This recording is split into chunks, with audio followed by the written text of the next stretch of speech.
Hey, Steve from Sweet Shot of Time here to tell you about our latest sponsor, which is Zencastr. It's how we do our podcasts now. Zencastr is great for connecting with others because I can connect with other people. I got them all on screen with me. I can record them super easy. And the best thing about Zencastr is to me, the best thing is it records locally. So if I'm recording with someone and their Wi-Fi connection is weak or they're cutting in and out or something, it will still record everything they said perfectly. I might not be able to hear it while we're recording, but in the edit, all of it's there. I love it so much for that reason. I always get a good, strong connection with Zencastr. It makes it really easy to edit the podcasts afterwards. And I guess the main thing about Zencastr is, for me, it's free because I'm sponsored by them. But for you, you can start off getting 30% off if you use my promo code, which is Sweet Child of Time, and you can start out with that 30% off coupon. Now, there's some stuff that I have to tell you, and I'm going to tell you right now. Go to zencastr.com/pricing and use my code Sweet Child of Time, and you'll get 30% off your first month of any Zencastr paid plan. If you want to have the same easy experience I do for all my podcasting and content needs, it's time to share your story. Woo!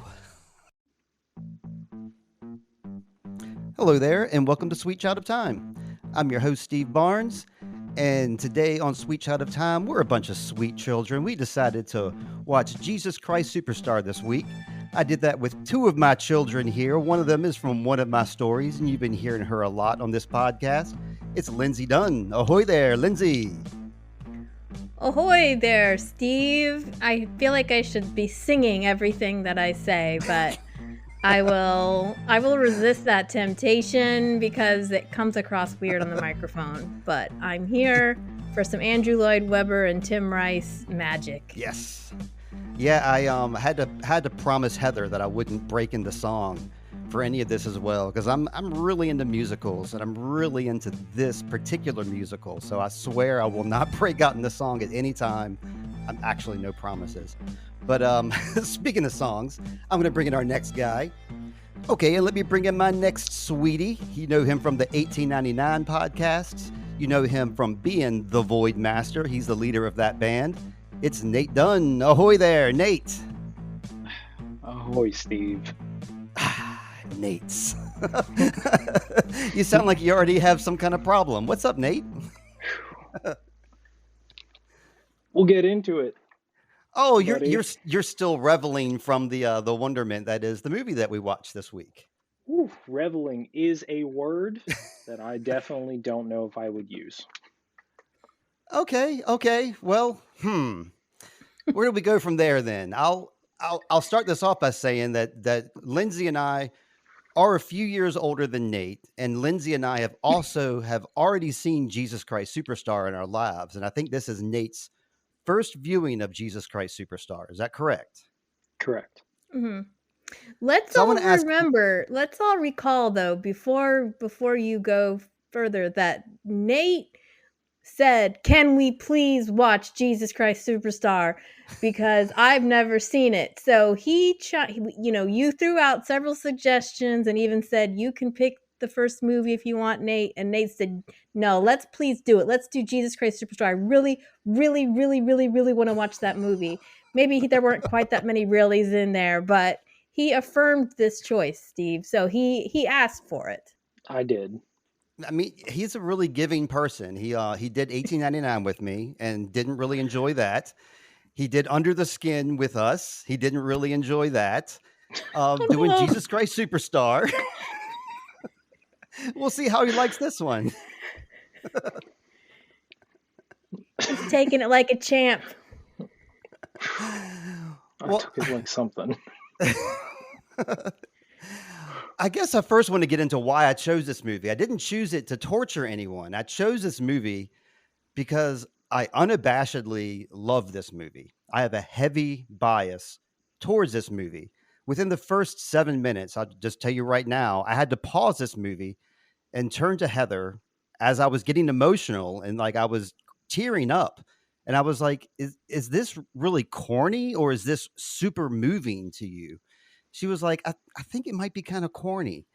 And me with tears in my eyes, I was like, yeah, I think it might be, but this still really does something to me. It hits me in a certain way because I first saw this movie when I was, I think, 16, an impressionable young, I wouldn't say I was an atheist, but I was definitely agnostic. Um, going to church as a child for me was viewed as a punishment. We either went like only once a year, or like if me and my sister got in trouble, we were trotted to church. And it wasn't, we didn't really have a good relationship with the church. And I didn't really have a good relationship with any sort of religion, honestly. So around this time, when I was 16, my friend Sam and myself, Sam also a very secular individual, and a third friend of his, Paul Burnett, from you might know him, Nate, from He Wolf and from Darkest Hour. He was a bass player for Darkest Hour for 5 albums. Mhm. Um, he was a regular churchgoer, and he came to Sam's house and was like, "We saw this fantastic movie during Sunday school. There was this like disco guy out in the desert, and there was like tanks shooting him, and it was like the best music I've ever heard in my life. This movie is awesome." So we like took Paul's word for it, checked it out. We listened to the album first because Paul saw the movie in Sunday school, but we didn't have the movie on hand, but we did have the album, the Jesus Christ Superstar album, which has like Ian Gillan from Deep Purple singing vocals on it. And it's a fantastic album. And Ian Gillan does a great job as Jesus. And, we all fell for it. And we loved this album. We played it on a regular rotation. When we saw the movie, we didn't love the movie as much as we loved the album, but we still had a very strong connection to it. Thanks to Carl Anderson, I believe. I believe that Judas is the star of this movie in my eyes that won me over. I've seen the Broadway play. I saw it with Carl Anderson. I saw Carl Anderson as Judas and live in person. It was amazing. So I have a really strong connection to this movie. Heather does as well. So I'm going to start with Lindsay, because you have seen this movie before as well, and um, I later on, became affiliated with the church, and I later on became baptized. I no longer go to church now, but I did go through an arc in my life with religion, and I think this movie really helped me out. So now I'm going to kick it over to you, Lindsay. Like, at what point in your life did you see this movie for the first time? Well, I think I actually got introduced to this movie through the other musical that Andrew Lloyd Webber and Tim Rice did together, which is, I'm sure they did several, but the other Bible based musical, which is Joseph and the Amazing Technicolor Dreamcoat, which, Okay. by the way, I think is the superior of the two. What? But yes, musically, it definitely is. Okay. So my first exposure to this was through a stage musical, a stage version that came to Durham, and it's come to Durham several times since then. I've seen it twice on stage, and that was quite an experience because I had never seen it before. And I think growing up, I'm a person who grew up in the church, so we were sort of taught to be very skeptical of any portrayals of Jesus you would see, especially if you knew they didn't Mm-hmm. come from if they didn't come from Christians. Like if you knew the person wasn't a professing Christian and they were going to make a movie about Jesus, you should approach it with fear and trembling and skepticism at all times. Sure. But I did enjoy the songs because I like musicals too, and just the way that it portrays things in the Bible in a different way than you might anticipate that you were going to see it, or that just hadn't hit you in a certain way before. Some of the songs are really amazing and help you process the feelings of the characters in a way that you haven't before.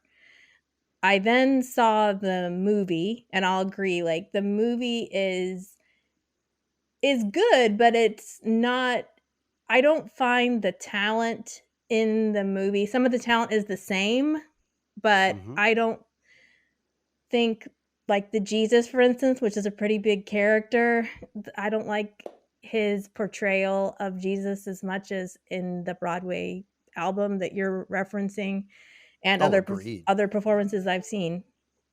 So just, and also it's very of its time. It's very 1970s. The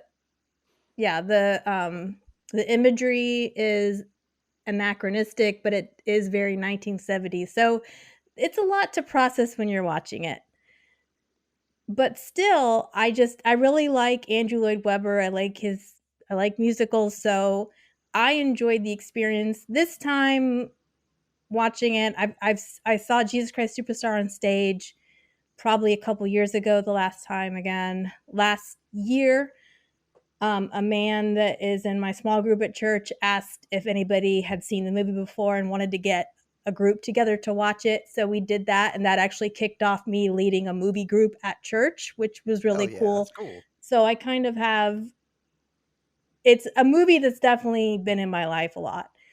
Me watching the movie last week in preparation for this podcast, I'm like, oh, some of these lyrics are not good, you know. So I have some, I have some critiques that way, but overall, I think I'm glad it was made, and I love certain characters, which we can talk about later. But I have favorite characters, just like everybody does, and um, so, and I think it's, we have our Wawa podcast. Please go back and listen to that sometime if you have a chance. But there's this thing that we talked about. Everybody has a Wawa. That if you like Wawa, there's like, what's your Wawa?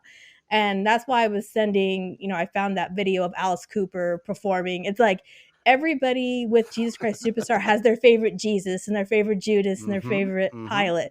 So it's always fun to say, well, who's your Jesus and who's your, so I think that's what's fun about Andrew Lloyd Webber musicals, that people start to rally around certain performers they think were the better of these characters. So, yeah. Heck yeah, I want to go off all the stuff that you're saying, but I don't want to cut our boy Nate short. Yes. So Nate, we just told our stories about how we've seen it and how we've grown up with it. Have you ever seen any parodies of Jesus Christ Superstar, or heard any of these songs, or have any kind of like I don't know, any association with it before now? So the name has been tossed around in my house before because my sister um, has been involved with musicals pretty much since they allowed her to get up on stage. So that's all that from her room growing up. That's all you ever heard was different musicals and things like that. Um, Cool. and I've certainly heard some of these tunes. The only I don't really know which one it was, but I was also in church as a young man, and we used to do the whole vacation Bible school thing, and we had this one guy that would come in every year, and he would sing the same songs every year. And one year he came in, and I remember him saying this is from a movie or something like that, and he starts belting it out. And then when I was watching the movie the other day, I was like, that song is the Heck song yeah. that we all like, you know, we're like 12-year-old kids. We're like some of the older kids, like the 16, 17-year-old kids, they were singing along, but we're all just like, yeah, great. This is awesome. Like we don't know the words. So that was really my only exposure to it prior. I've What's never watched it before. what song was this that he brought to you guys? I literally do not know. Who sings it in the movie? There's a lot of people singing. The whole movie is singing. You're gonna start me on the tangent, and it's I feel like it's too early. Okay, maybe it's too early. Okay, well then, just straight up then, Nate. Here is your chance. So, we've already given our opinion of the movie. So, what did you think upon seeing this movie? Just general consensus. Removing my already apparent distaste for musicals, I will rate Ah, this So I can tolerate before anybody jumps on me, because I know that this does have a lot of cultural significance to a lot of people, and a lot of people enjoy it. Personally, without even recognizing that it's dated or anything like that, I just don't like it at all. I don't like the interpretation of any of the biblical characters. I mean, I know that from the little bit of extra research I did, I know that that was a big thing for people, that they were very, one of the big issues is that it didn't portray the biblical characters in the way that people want them to be portrayed. Um, you know, I'm very much under the Bible is up for interpretation. If you want to interpret things however you'd like, I mean, to each their own. But that there are a lot of things that, like, because there's no true dialogue, I don't understand what's going. Like, I don't get it. Like, there are certain things that just were so out of pocket. Whether it was to try to be funny, that's fine. I mean, I guess at a moment you think it's funny, but there's no explanation to make it relevant. I'm gonna say that this was. I regret I regret saying, to quote Lindsey, I really, really, really, really, really want to watch this. So, can I ask? I'd like to ask you a question, Nate. Were Sure. you not aware that this was a musical? No, I was not. And when the opening number hit and things like that, I kind of instantly went, okay, this is a musical. But it's not even a musical. It's an opera. It's a Broadway play. Yeah. There's there's no dialogue. And Correct. to Lindsay's point, um, some of the lyrics, like, we tried to fit them in there. And that's part of the thing that I was like, oof. Like, if the lyrics were,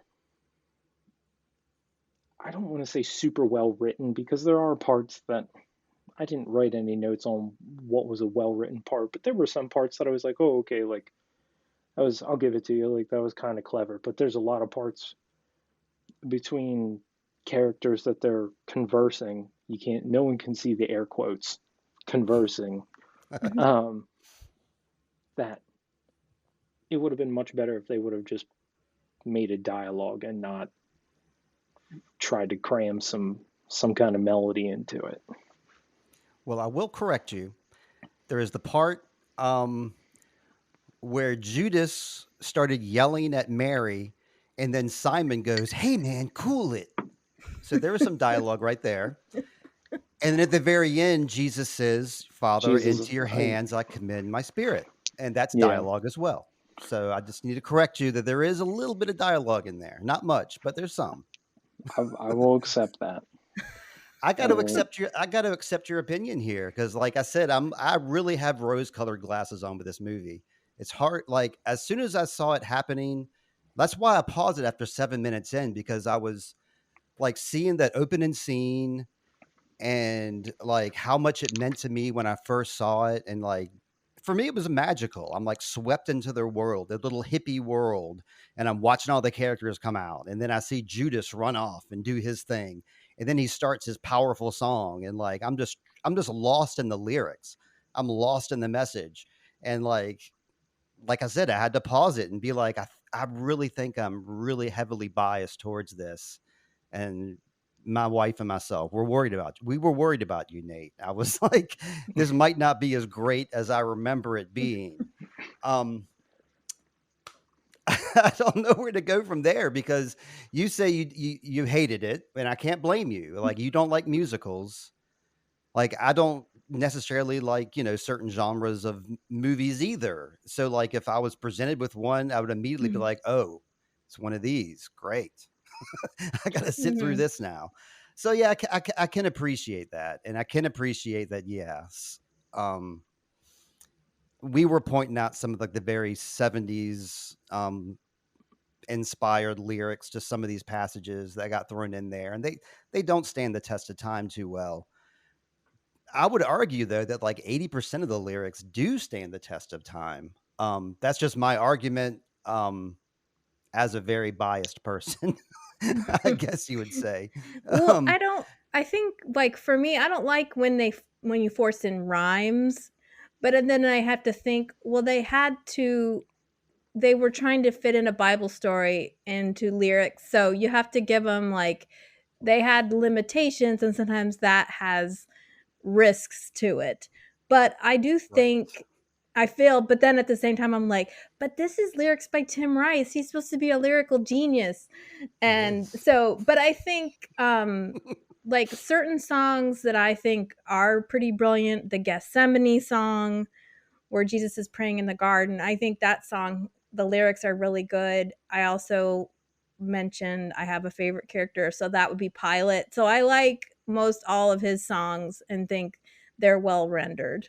And just the idea of the apostles being like hippies in the desert is pretty clever to think of this. They have this repeating phrase of what's the buzz, and they keep kind of saying that. And so some of the ways that it's used throughout the song in different contexts, you have to, you kind of appreciate it, or I do. And but yeah, it's during some of the parts when people are having conversations, and then they also for some reason think the lyrics have to rhyme for it to work. That's when I was going, oh, that's kind of dumb, but it's a mixture for me. It's a mixed bag of like moments of brilliance, but yeah, kind of cheesy. But for me, like, I'm going, okay, I'm enjoying just absorbing the story of the passion from this different perspective, because I like Bible stories, so I like it from that perspective. And also because it's a musical and because it's a rock musical.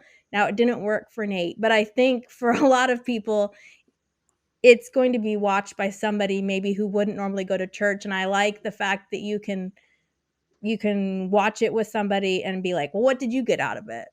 Or how did it speak to you differently than maybe it spoke to me because Mm-hmm. of your where you're coming from. So I think those are positive things about the movie. Sure. Like in my case, me and my buddy Sam, completely secular, no interest in church, no interest in religion, saw this movie. Suddenly, we're like, was that the way the Bible really was? Was this an accurate portrayal? And we really got into it. And this was like a stepping stone, like for us to start getting into religion and seeing Christianity in a more positive way. Um, Otherwise, I don't know if I would have. Like, I met my wife Heather, and she got me into church because she was heavily involved in church, a heavy Christian at the time, whereas I was not. But I was very open to Christianity because I knew all these songs. Not necessarily so, but this really, like, I do think it was a big stepping stone for myself personally. And yeah, we gotten some of the criticisms out of the way. So one of the things that's bothered me as well is like the syncopation of the lyrics over the music. I really prefer the album because the syncopation is perfect. Whereas in this movie, they're kind of like singing over top of the beat sometimes and kind of playing around with the beat. I didn't really love that. I didn't love This Jesus. I was a big fan of Ian Gillan, and like the Gethsemane song is my favorite song on the Broadway album that Ian Gillan sings. Definitely not my favorite song in the movie, however, because I just don't like the way that This Jesus portrayed it. So that's another complaint is like our main star. The costumes, the sets, not the sets. I'm sorry. The costumes and the props are all pretty cheap, and the transitions between scenes are not really that great. So, with all that being said, I mean, out of 5 stars, I have to give it a full 5 stars. It's this movie blows me away. So let's go ahead and get into our next segment now, if we can, please. Okay. So yeah, Tim Rice is our lyricist here, and Lord Andrew Lloyd Webber. Don't forget to leave his title out now, Lindsay, when you say his name. He's Lord Andrew Lloyd Webber now. Um, They did this back in 1970, and they got together like an all-star cast to do an album because they wanted to do the album first. They had the play in mind, of course, but the first thing they released was the album in 1970. So they had Ian Gillan was as Jesus. We had what's his first? Murray Head played Judas. Yvonne Elliman, the same Mary that we see in this movie, also sang on the album as well. Also on the album, you'll hear the same voices of Caiaphas, Annas, and Simon. They went from the album to the movie to the Broadway play, like they did all three. So 1970, they released the album to get people into the songs and get people to know them. Then they did the Broadway play, of course, and some of these folks made it to the play. I really wish that Murray Head and Ian Gillan had been part of that original cast, but they were not stage performers. They were just singers. So this movie came out in 1973, and upon the release of this play and this movie, because I got feedback about the feedback about both is kind of the same, and Lindsey really hit on it before. At least I believe it was Lindsey that hit on it before, that like when you're portraying Jesus and you're portraying his story, it's not always going to be met positively. And that's true. A lot of Jewish leaders viewed this movie as like anti-Semitic for some reason. They said that the Judas character was insidious. Catholics and Protestants did not like this movie. They called it blasphemous because it insinuated that Jesus had sex, and it also insinuated that Judas went to heaven at the end, and they didn't like that aspect of it. However, the Pope at the time wholeheartedly endorsed this movie, and he said he believed it would bring secular people to Christianity. Of course, a lot of religious leaders didn't agree with him, but that's what the Pope had to say about it. Rolling Stone said about this movie had too much spunk to be considered sacrilegious, but miscasting and tonal monotony halts the groove. Which, I can't really fault him for that that reception either. This movie was made, if you believe it, on a $3.5 million budget. Not sure where all that money went. The movie made $25.5 million in the box office, so it definitely made all its money back. Okay, so you mentioned that the album was released first. It was, but they wanted to make the musical, but they couldn't get the funding until the album came out. So that was sort of like, let's put out an album. And then it worked. The ploy worked. So then they got the funding. Also, Tim Rice took inspiration from a Bob Dylan song for the musical, which was it's called "With God on Our Side." So I listened to that song. I couldn't really tell what the tie-in was, but apparently he listened to that song and got inspired to write the songs that he wrote for Jesus Christ Superstar. And I think it is also interesting to note that it is filmed on location in Palestine. So that seems significant, especially with our current events in the world, that they did take the time. So maybe that's where the budget went, Steve. They took the time to travel. Yeah. Put everybody out in this probably a hard to reach area. They had to give the cast water and food and places to stay. So I'm sure that, but that does, for me, that also leads to some interest seeing it filmed kind of on location where these events would have actually taken place. I wasn't even aware of that. That's good stuff. Yeah, they didn't like film it in Utah or something and then try to make it look like it was Israel. I don't know. They could have done a better job of shouting that from the rooftops, because I had no idea that was the case. I just assumed, just like you said, that they just filmed it out in some random desert somewhere. But I mean, that does explain the cheap costumes and the cheap sets, because probably all their money went to travel and eating on location and travel basically. They had to get permission from local authorities to go there, and they were invited in because of the good relationships that the England has with those officials. So it's an interesting factor about the movie that I think I'm pleased about. They could have done it anywhere, but they picked an authentic location. Yeah. Well, the musician on this album and in the movie and the play, anytime you hear any like piano or synth or organ, that's our boy Lord Andrew Lloyd Webber playing that music along. He wrote all this music and he also played all the keys on it as well. Um, Oh, Speaking one of music, more. Nate. Sorry, Oh one yeah. more. I'm sorry. One more thing that I think you mentioned some people who weren't pleased. One of the other factors they weren't pleased about, which I think this was the Catholic Church, was like the Judas. They were like, why did you pick a black person to play Judas? Like that was the thing that I had the problem with, which is kind of interesting because Jesus was not white, and I'm sure his Mm-hmm. disciples were not white either. So that's just an Yeah. interesting, like, why did you pick on that factor? That's a great criticism of its time as well. That Mm-hmm. criticism aged like fine wine, I gotta say.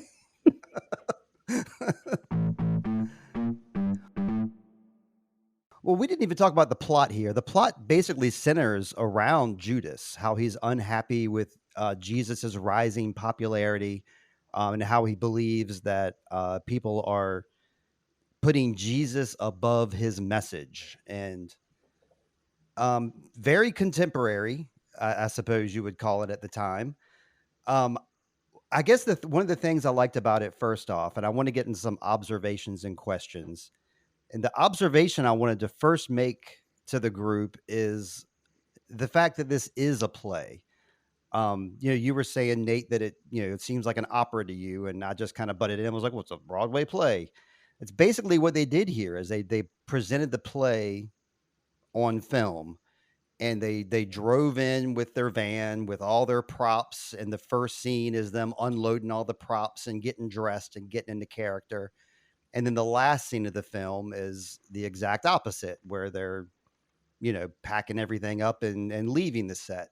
So I really like the way they did that because it kind of gets you, from my opinion, it kind of gets you into the feel that you're about to watch a play, that you're about to watch a production.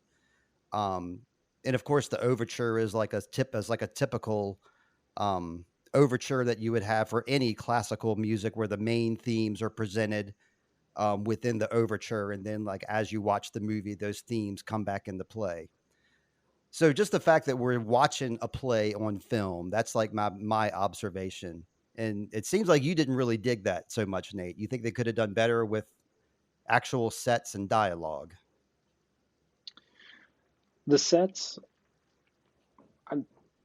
I found it to be very interesting. Well, it's pretty cool that they were able to film it on location. In terms of the dialogue, I look at it as I've been to quite a few musicals, like, you know, Sweeney Todd, was it South Pacific, and uh, like Footloose, and all the other ones that my sister was in, and even a couple in actual theaters with professionals. And like, there's still dialogue in those to help move the story along. I You're don't right. know if they Yeah. just chose to sing the entire time, because at this point, or even at that point, everybody kind of had a good gist of the story. Even if you weren't going to church, back then, everyone kind of knew the story of Jesus and the betrayal of Jesus and all these other things. So maybe that's why they were able to get along with just singing it all out. I truthfully think that was that's my biggest crux for the whole movie. Sure. I mean, it's fair. I mean, what about you, Lindsay? What did you think about the set design and the way they tried to portray like a play on film? Do you think that was successful or not? Yeah, I like that. It's like a play within a play or play within a movie. you notice the characters that are getting off the bus and are getting on the bus. Mary Magdalene is there.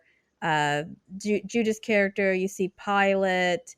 You never see Jesus out of costume. So I'm kind of like, what is that supposed to portray? Like the first time you see him is he's already in his costume. So if he was getting off the bus with everybody and they sort of picked him to be Jesus or something, that would be one thing. But he sort of appears out of nowhere and he doesn't ever make an appearance outside of costume. So that's interesting. So that kind of stuff makes me wonder what they intended by that. But Sure. I Yeah. like the production design. I think it's interesting, and I think since I've seen it on stage several times, I don't know what your experience has been with this, Steve, but people are able to take the material and transform the sets. Like this is the 1970s, obviously, and it has a lot of anti-Vietnam War imagery in it. But I've seen it done where it's more 1990s or even contemporary. So there's different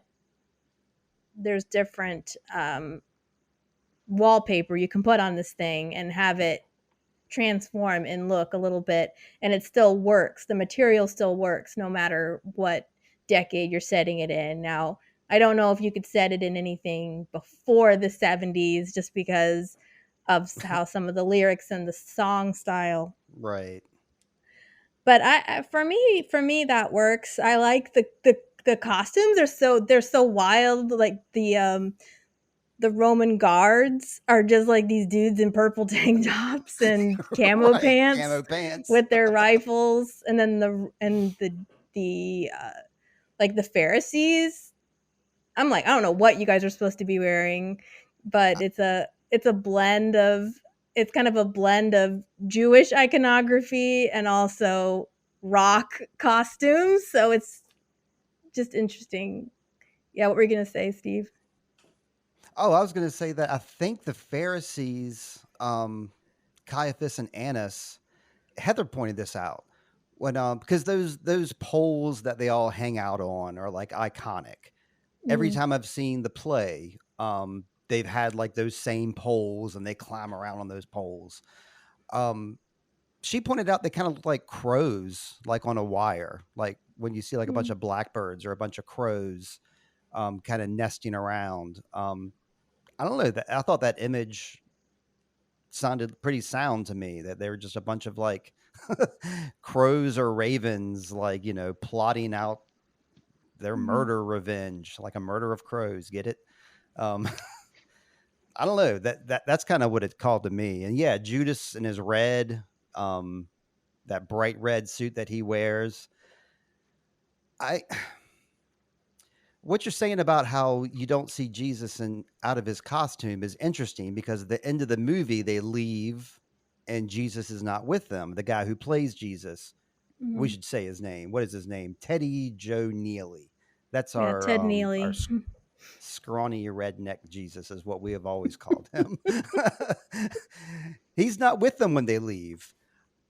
And also Judas, even though we see him and he's wearing like his Kangol and his street clothes and stuff before he changes into costume, he's always like looking at everybody askance. He's like in character 100% of the time. Even like when they're leaving, even when they arrive, he's always in character as well. Whereas like some of the others are kind of not. They're kind of goofing and obviously not in character. Mm-hmm. I don't know. That was my observation that I really wanted to bring up that I really liked about it was the fact that it was presented like a play. So I want to kick it over to you guys. I asked you guys to bring some like I asked everybody to bring a question and an observation to the group, and I'm starting with observations here. So Nate hasn't talked the longest yet here. Nate, did you have an observation you wanted to bring to the group? Yes, and one of you guys had answered it. Oh, I was So it's an observation and a question. I was very curious as to what the significance of the rifles were and the tanks and things like that. Um, that was one of the things that I mentioned that I was like, is this supposed to be funny? because there's no explanation to it. But now that you mention Vietnam, anti-Vietnam, things like that, I'm sure that if I had that context and I went back and rewatched it, I'd probably pick up a lot more. But that's much appreciated because I was really scratching my head at that for a few minutes. Yeah, okay, so your observation was like the anachronistic stuff. Mm. Okay. I think that's worth talking about. That was actually my observation too. So I'm curious. Maybe we can make sense of it, but most of the time they're just dressed up in the garb, and I wondered if like they get off the bus and they start performing this. So is it supposed to be?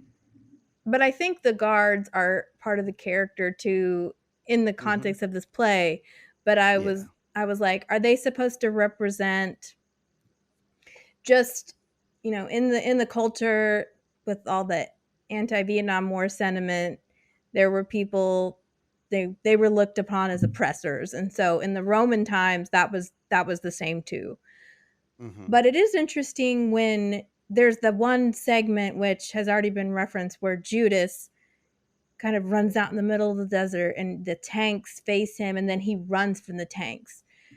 So I think the way you interpret that, besides just saying, oh, it was the 70s, man, like gets it kind of what we're supposed to get out of the movie. And you can get a million things out of the movie. You can just be like, oh, it's a story about Jesus. But then if you take Steve's statement, he talked about he sees Judas as being the most important character or the main character of this movie.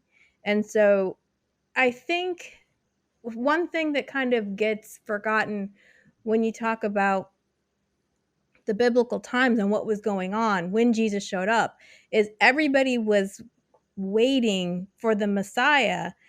And it was the Messiah was supposed to start, they thought it would start some kind of revolution where they would take over, they would get power back from the local authorities. And so there were different groups, even amongst the Jews, and one of them would be the Zealots, which is represented by Simon, who's playing a totally insane person in this movie. Right. But they were all training. They were all training to be soldiers. To almost we might think of them as contemporary communists, how some communists picture like there's going to be an uprising one day of the people and we're here. So there's all these thoughts about like what is coming. And so for Judas, I think when he sees those tanks, it's supposed to represent how at the time that people were just like, war is coming, oppression is coming, and we have to be ready to fight. And so there was just a lot of tension going on. Everybody was scared all the time. And I think there's that same sentiment in our culture, which is different. So that's what I got out of it. So I was wondering what you guys thought all of the imagery meant and all the tanks and everything. I mean, you almost got there. You were like speaking exactly my mind. You just didn't quite take the next step and take the next couple of sentences. Okay. That's exactly how I saw it. He's got the Pharisees, which are like the sheriffs in town. Those are like the guys in black. And then you got Herod, who's like the mayor, basically. And then you've got Pilate, who's like the governor or the president, you might say. So you got all these different hierarchies. And so, Judas is there in his town dealing with people. He's part of Jesus's group. And at that point in the movie, he's just sitting in the desert. I think he's just looking at the ground. And that's like when the tanks come. And he starts running from the tanks. And where does he go? He goes right to the Pharisees to try to work out a deal with them, to try to hold off the crowd, to try to hold off this war because he saw a war coming. I think that's what the takes represent, is that a bigger war that Judas saw that could occur, a bigger clash that would occur between all the people. And so I think those tanks represent like a bigger group of people coming to war, and he ran to go fend that off with the sheriffs in town. How about you, Nate? Makes sense to me. Yeah, I mean, I wasn't sure if it was supposed to be some form of comic relief, or I'm sure that there was some significance to it, but I didn't really. I was being a poor sport about analyzing it, so Well, I tried. does that make sense to you? Like what we're saying? Yeah, oh yeah, it certainly makes sense. Yeah, I Um, don't really think there's much. I'm not meaning to cut you off, Nate, but I just wanted to. You've said a couple times now you wondered if it was for humor. I mean, there's little like lyrical humor in there, little instances of humor or like but it's more like tongue in cheek humor. I don't think there's much in this movie that's supposed to be like chuckle heavy humor. Mm, oh Herod. no no no no no. Herod's song is Yeah, the yeah, only comic Herod's the relief one we've got. exception. And it is, I mean, I don't know. I thought that whole thing was kind of funny personally. But I wanted to say about Herod's part, I was telling this to Heather. Um, I find this very unfortunate, and I'm kind of tiptoeing around even saying this, but it's just the way I feel. So they have like the quote unquote heavier guy playing Herod, and they make him take his shirt off to like accentuate like the fact that he's maybe 20 pounds heavier than everybody else in the cast. And it's obvious that that's supposed to be like the funny scene because he's dancing around and he's saying funny stuff. And I believe that you're supposed to get the sense that he's like a funny fat guy, quote unquote. What's sad about that is he's not. He's barely even overweight. Like I wish I had his physique. Like his physique is perfectly fine, perfectly normal. He doesn't even have like any roles or anything. He's just a normal guy and they're playing it as if it's like a funny thing. And that's something that's kind of always bothered me, how they'll make like the chubby guy take off his shirt whereas everybody else doesn't have to do as such. So I just think that's another thing like of its time that maybe didn't age so well. I guess we kind of still do that in our culture, but I think that was the case with Herod. I think it's pretty obvious they were trying to make us laugh at him and like his everything about him, I guess. Cuz he's supposed to be kind of a joke. Um Herod himself, that is. Like he doesn't really do anything in this movie. All he does is, I mean, even in the story itself, too, like he's supposed to go to Pilate. Pilate's like, nah, go to Herod instead. Then Herod's like, no, go back to Pilate. So that's what we do. So the whole situation is almost kind of comical in a way, how he's getting thrown this way and thrown back that way. Hmm. Yeah. I don't think it's supposed to be funny like his weight. He's definitely supposed to be funny. He is the comic relief of the movie. Now, this gets into a little bit of my relationship with Joseph the Amazing Technicolor Dreamcoat. There's a Oh, song in that one that's also now that movie isn't anywhere near as heavy as this movie gets because that's not really about death, but it is about his brothers betray him and he gets thrown in a pit and all that. So there's some dark times, but there's the character of Pharaoh in that movie who does like an Elvis like number where he's asking Joseph to interpret his dreams for him, and he's the comic relief in that musical. So Andrew Lloyd Webber always has a funny song in his musicals. quote But I unquote. don't think with the character, I just think Herod, what he's supposed to represent is he really, as a ruler, was doing nothing.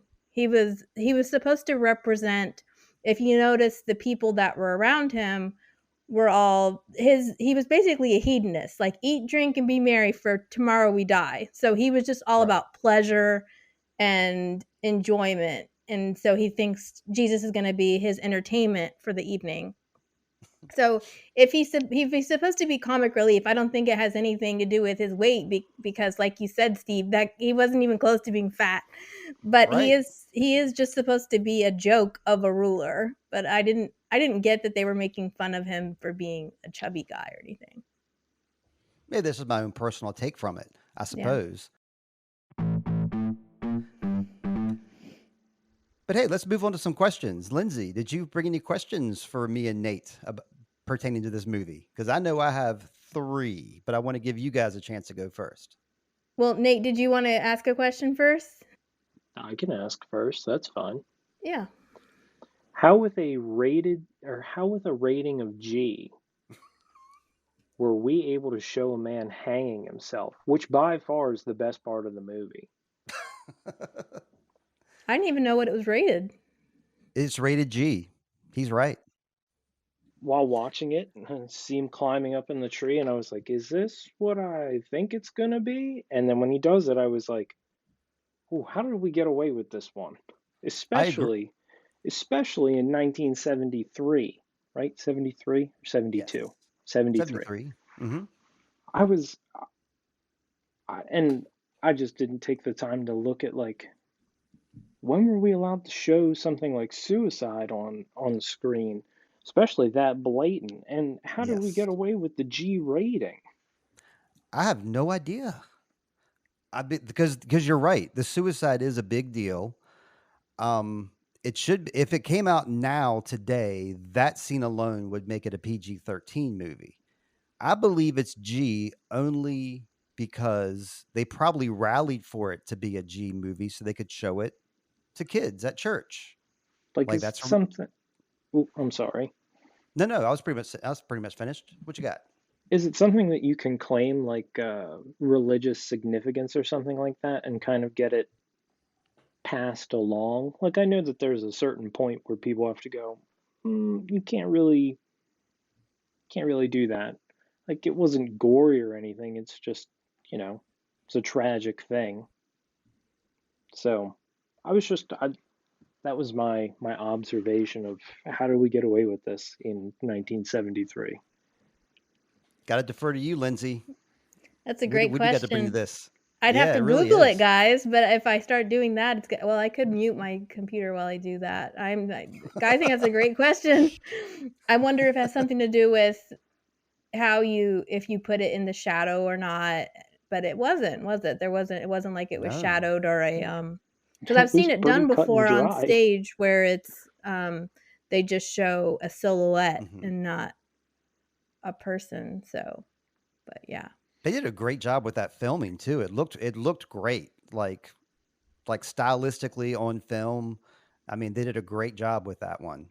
Um, Yeah, I mean, it I was know Steve has realistic. opinions about, the hangings in dark and if, like, people are hanging themselves correctly, so I was gonna ask him Right. if he thought that the correct techniques were used. It didn't seem like it. Nate, help me out here. You have to bring a third opinion here. So when somebody is being hung, executed by hanging, isn't it part of the deal where like your neck is broken in the fall?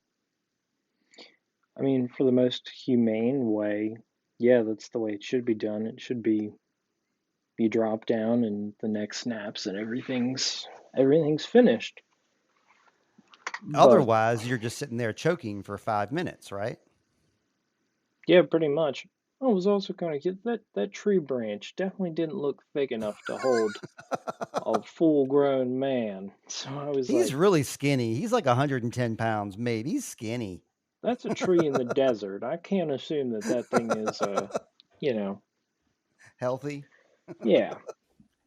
Fine. Do you know any of the rating rules? Because I know I watched that movie about the rating board and how movies are rated and stuff like that, Lindsay. But do you know any of the rules of like if a movie can like campaign for a certain rating for any certain reason?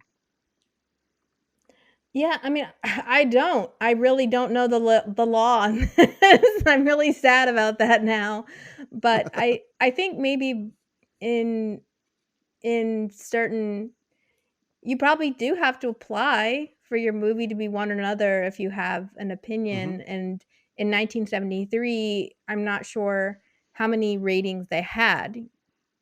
You know, Not there PG were 13, yeah, definitely not. PG-13 didn't exist yet.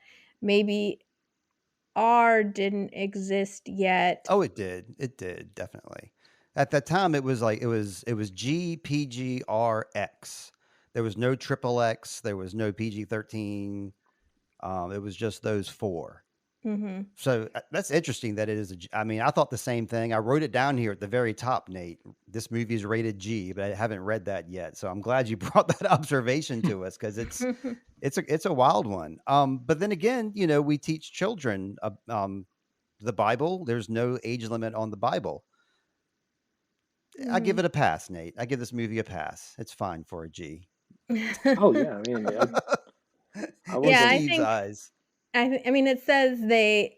I'm on IMDb. That's the only thing I can find so far where somebody says, "How is this rated G?" And somebody said they didn't want it to piss off. They didn't want to piss off the Catholic Church. Maybe, I don't know. The Pope was on board with it though. Yeah, so I think that was Nate's question. Did you have a question for us, Lindsay? Well, I was wondering, I mean, it's this is part of it's sad because it's like Nate has such a visible hatred of this movie now, but I guess if you can lay that aside for a minute, I'm wondering what you guys think. What can we learn from this story today? How does it apply to us in our times? What do you guys think it has to say to our contemporary times, even though this was made in the 70s? Are you speaking from like a theatrical standpoint, or a biblical standpoint? Yeah, take religion out of it for this isn't about a Bible lesson, but it's thinking about what is the movie about, and then what could we learn from that? Go first. Let me mull it over a little bit. Okay. I see a big parallel between like what's happening in this movie and what's going on today. I'm seeing this movie about if you take religion out of it, this large group of people that are infatuated with this one person. They overly love him. They love everything about him. He's the most important to them, and he's got a message that he's trying to spread, but nobody really. It's like the person is more important than the message, and so you have his second in command who is like, you're not really following your own message. These people are not following the message. We need to check on ourselves. I see it as fanaticism in a way. If you take the religion out of it, you have a group of people that are worshiping a person, like one person, as opposed to like what the ideals that the person is giving them. So yeah, I kind of view it from the view of like fanaticism, and that's what Judas is seeing as well in this movie. Mm-hmm. I guess mine's moderately similar. So, regardless of status or message, people will die. And we will continue to move about our day, regardless if they're here or not. And that applies to, I think, all the different aspects of things in the movie: the betrayal, the denial, the provoked, and I don't want to call it the provoked death, but like the different manners of death and things like that, things that, upset people and so on and so forth. You will still continue to move on. And then it shows you that there are different ways to handle consequences and things like that, whether you do continue to move on or you decide to go, to the extremes and hang yourself in a desert tree. I Mm-hmm. think it really speaks a lot about, or it could potentially speak a lot about just the persistent rot of our existence. Mm-hmm. Dang, Yeah. Yeah, that's bleak. it is you bleak. know,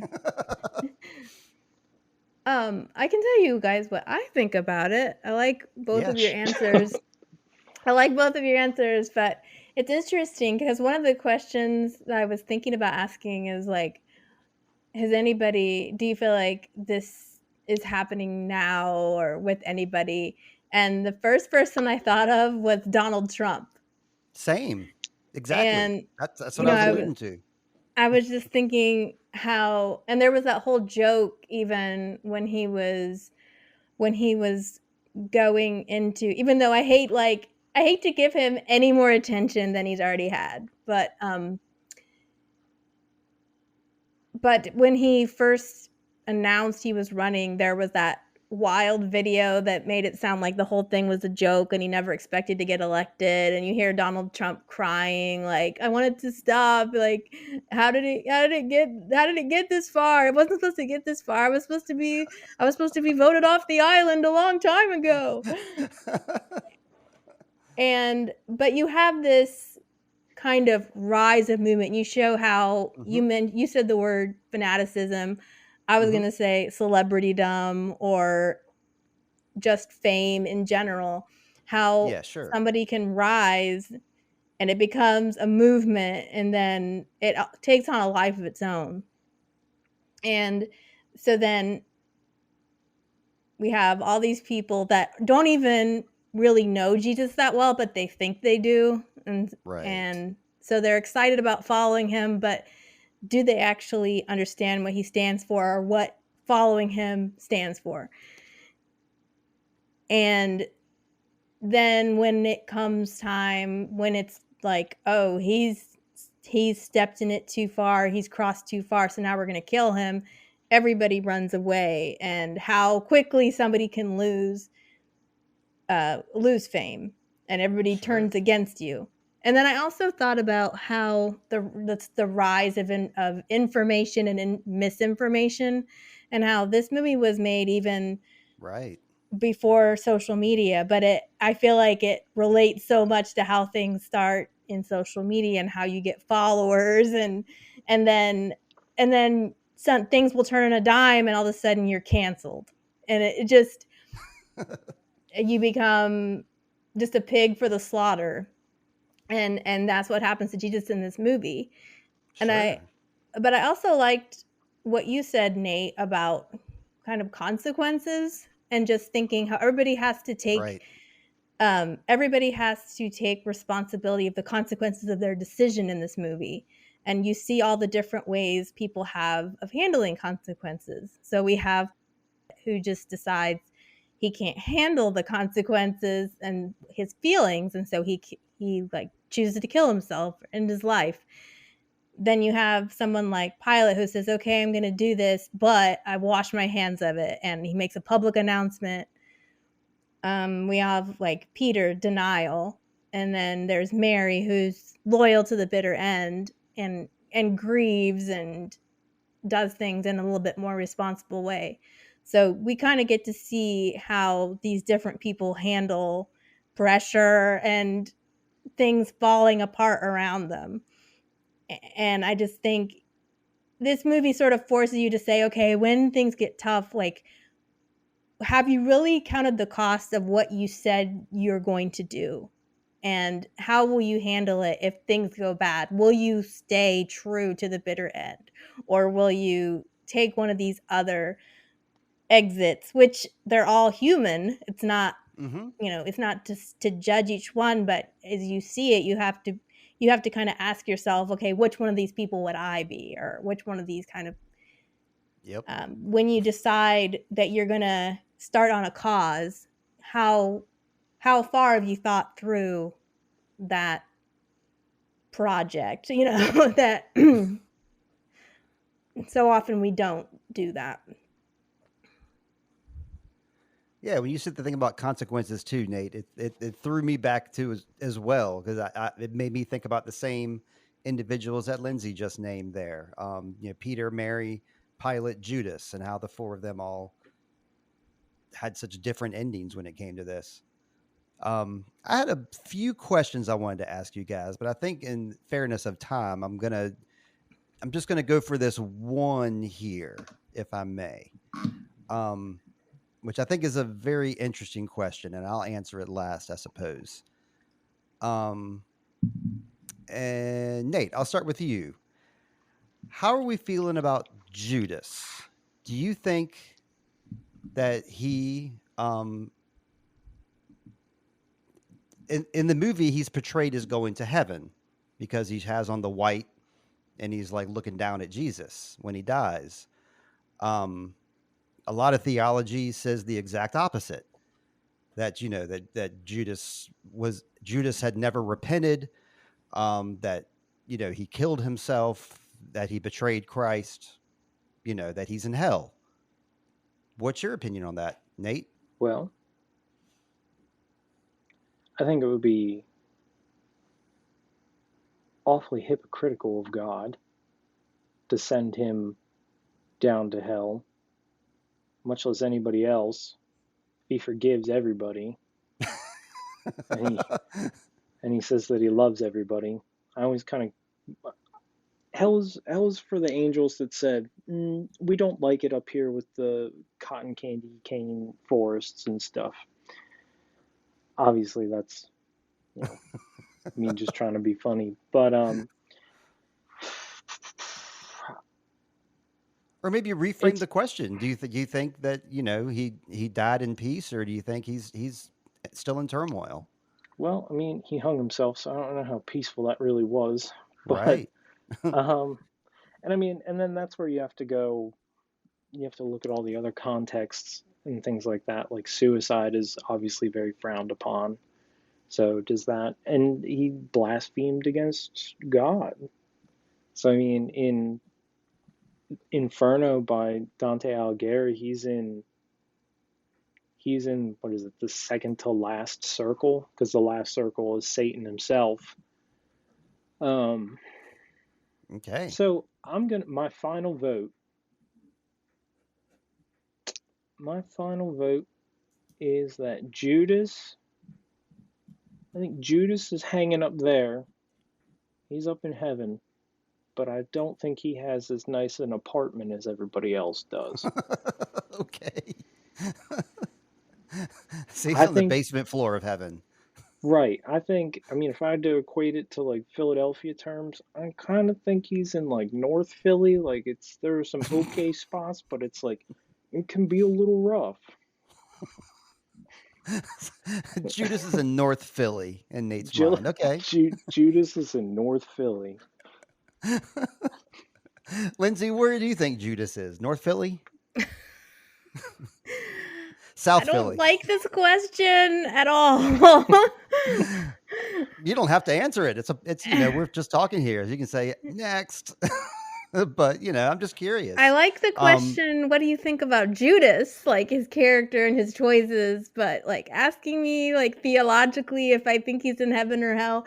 I will say this, I don't think the movie musical, I've seen it done different ways, but I don't feel like this musical portrays him in heaven at the end. I think it portrays him in hell. You have to look at this, but when he sings, you see Jesus, like he's in his white robe, and then there's Judas. He's also in white, but there are like red set pieces around him. So I thought that meant he was like in hell dancing, singing. Open to interpretation then. I mean, I saw it as him being in heaven. So you say it. If you don't want to exactly answer then yeah, what do you think about some of Judas's choices? Like, do you think there's any point that you think that I mean, I think it's, well, obviously he's wrong. No. I think that what's so nice and complex about his character is the fact that it is in the Bible, all you see is that Judas betrayed Jesus. And so of course he's like thought of as being the bad guy in the story.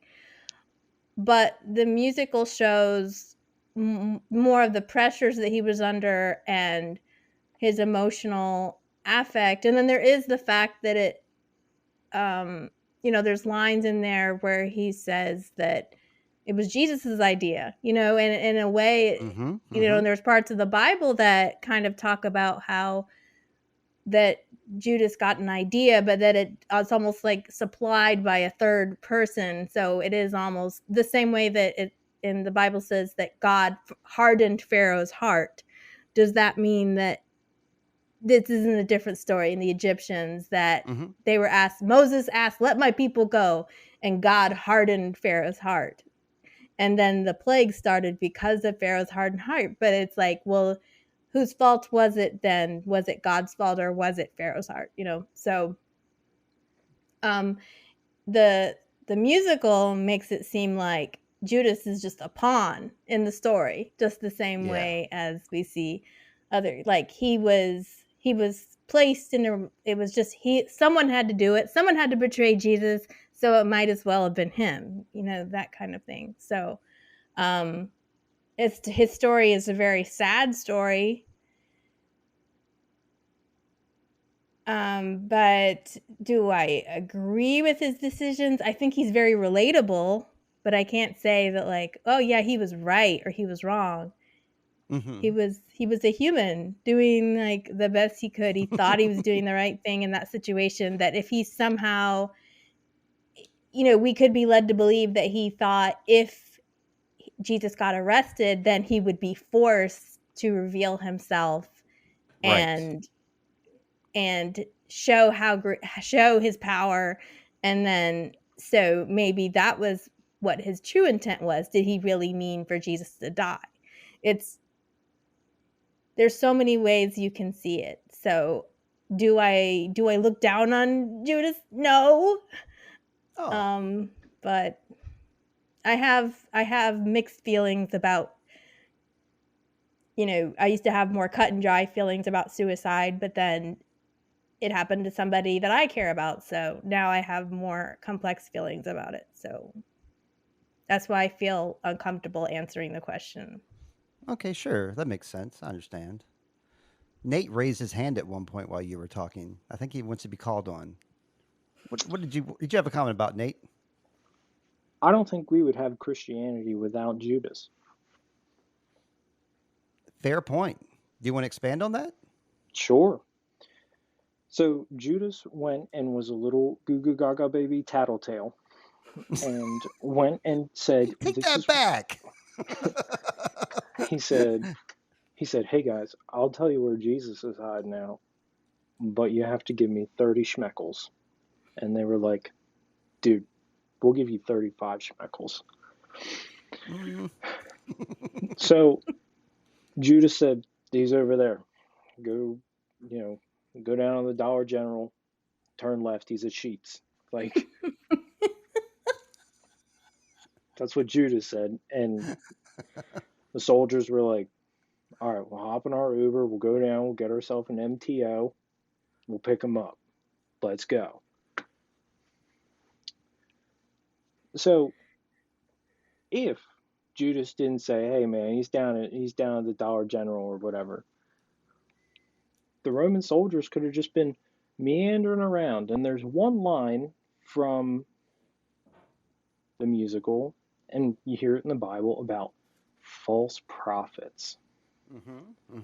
So there's obviously been a lineage of people who have been like, I'm the Messiah. And then people are like, dude, you definitely are. And then they go away. So, and I'm going to assume that that's because, oh man, that could get into a whole wormhole. I'm going to assume that's because those messiahs didn't have their own little Judases saying, hey man, go check behind Wawa.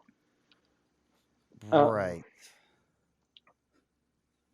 But I feel better now about you. Okay, I was going to point out that I was like, notice that Nate said that Judas said Jesus was at Sheetz. And I was thinking we had somehow matured, because before there was a penalty point of if you ever mentioned the word Sheetz. So we have mentioned Dollar General, Sheetz, and Wawa in this conversation. So it looks like the penalty period is over for talking about Sheetz now, since Nate lifted the veil. How is that? How is Sheetz? No. How are you a different man now? How did that happen? I'm forced to go to Sheetz. because I live like 2.5 hours from the closest Wawa. Okay, so you're heading over to Sheets. All right, I see. So you're starting to like a little bit more and more every time, and you're even bringing it up in conversation. So yeah. I was trying to just pick common locations. Lindsey, thank you very much for your radar ears to pick that one up. I wouldn't have even thought about it, but yes. Nate, I'm going to go back to your point. I think that you're right. That without Judas, you could say that you're right. That without Judas, there is not the crucifixion, there is not the resurrection, et cetera, et cetera. I'm not sure I believe that, but I can definitely I can see where you're coming from with that one. I don't know if any of the other guys in the group would have done what Judas did and given him up in that kind of way. Because what the Pharisees were trying to do is they were trying to capture Jesus peacefully. They wanted to avoid making a big scene. So Judas gave them a place where they could get him up while he's having dinner with his friends in a quiet spot. I think they would have, if it wasn't for Judas, they would have continued down that path and tried the exact same thing. So I'm not sure if we can give Judas that credit. I'm going to take that and say that, yeah, I don't know if we can give Judas that credit for the resurrection. But I will say that, a big part about, quote unquote heaven, quote unquote hell is repenting. And, Judas, correct me if I'm wrong, Lindsey, but in the Bible, he did give those 30 pieces. He either threw them back at their feet or he gave the 30 pieces away. Is that right? Mm-hmm. According to the Bible. He didn't take the money. He basically refused the money after they had given it to him. Right. Which could be a form of repentance in a way. He felt a lot of guilt about what he did. Obviously, he killed himself. So, all right, the first point, yeah. We're just gonna if we're gonna do theology, I'm gonna talk about this because I thought we weren't gonna. I thought you guys didn't want to talk about theology, but you seem to want to talk about theology. But I agree with what you said, Steve. We can't give Judas credit for Christianity because that's giving him too much power. It's like people who think, well, God needs me to do this or that. He doesn't need you. If you don't do it, somebody else is going to step up. So Jesus would have, since God's plan was for this to happen, it would have happened one way or another. It's not because of Judas that Jesus was crucified and resurrected. Mm-hmm. But another part of repentance is when it's offered, you accept it. And you accept that you're forgiven. Oh. And part of Judas's problem is not that he wasn't forgiven. That forgiveness was available to him, but he didn't believe that God could forgive him. Right. So he chose to end his life to say, without accepting the forgiveness that was available to him.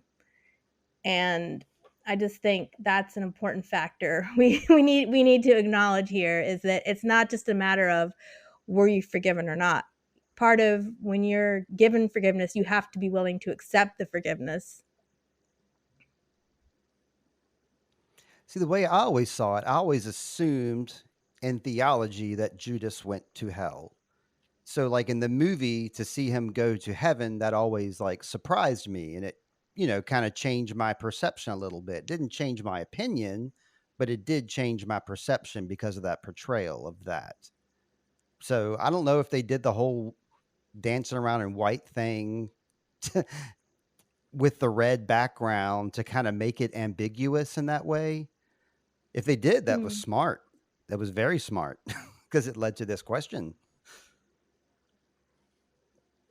Yeah, I'll have to watch that scene again, and I'll have to watch that scene again and tell you exactly what I was seeing. But I saw it twice, and I watched the movie, that part, twice, and I was like, where is he supposed to be? It's so quick in the movie. In the play, they do it differently. So, depending on the set pieces, you can kind of tell, use context, whether it's supposed to be, where he's supposed to be.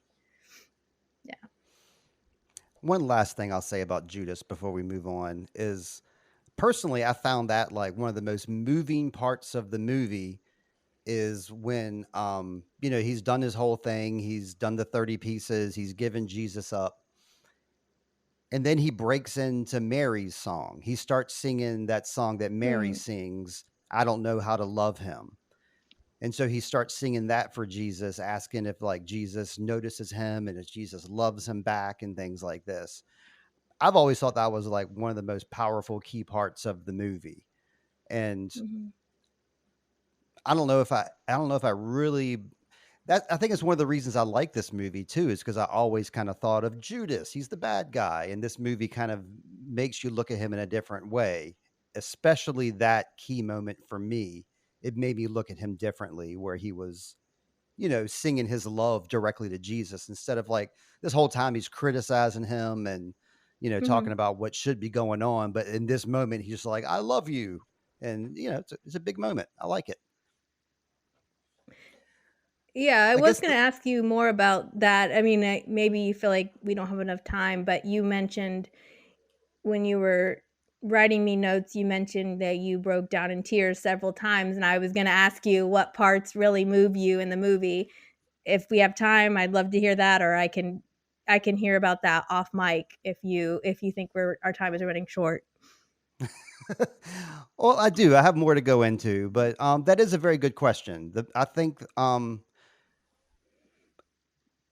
for whatever reason, like when they're doing like the intro, that was the first part that I started getting like emotional when they're doing the intro scene, and it's like towards the end, and then you got all the hippies in their little circle, they're doing a little dance, and like the music's kind of going down. It's like the last few notes really it like hit me. I started tearing up then.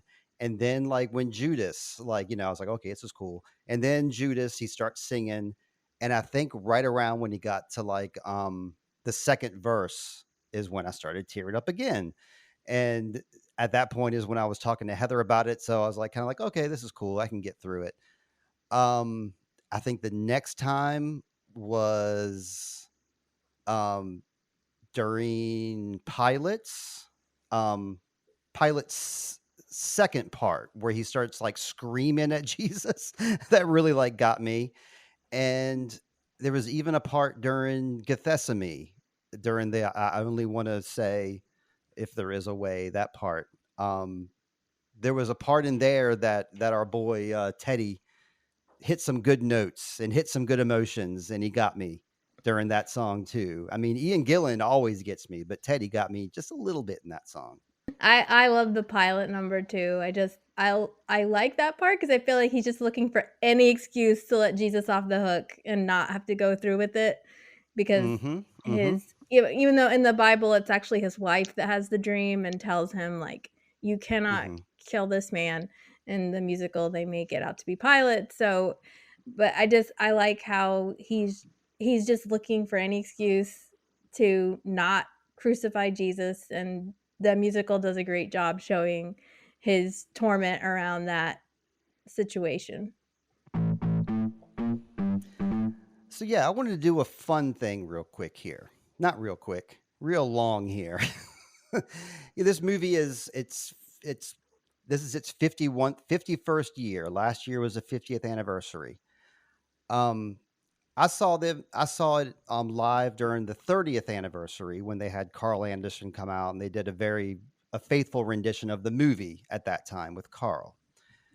And I remember they did something on CBS semi recently where they got a big cast together and like redid some of these roles as well.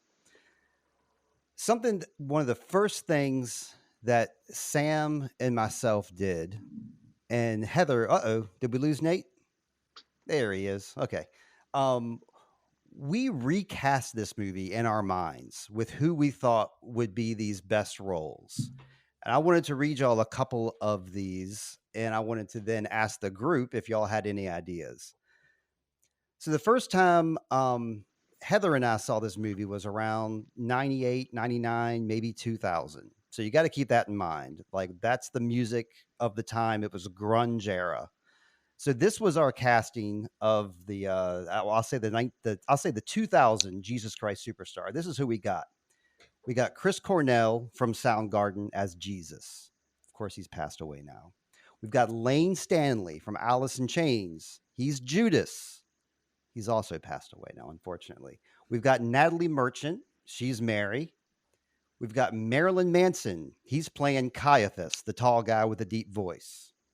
We've got Maynard James Keenan from Tool. He's playing his little buddy Annis. We've got Lenny Kravitz. He's playing Simon the Zealot. We've got Les Claypool from Primus. He's playing King Herod. And then for Pontius Pilate, we've got David Bowie playing that role as Pontius Pilate. So I want to ask you guys, I have an updated version of this list now too.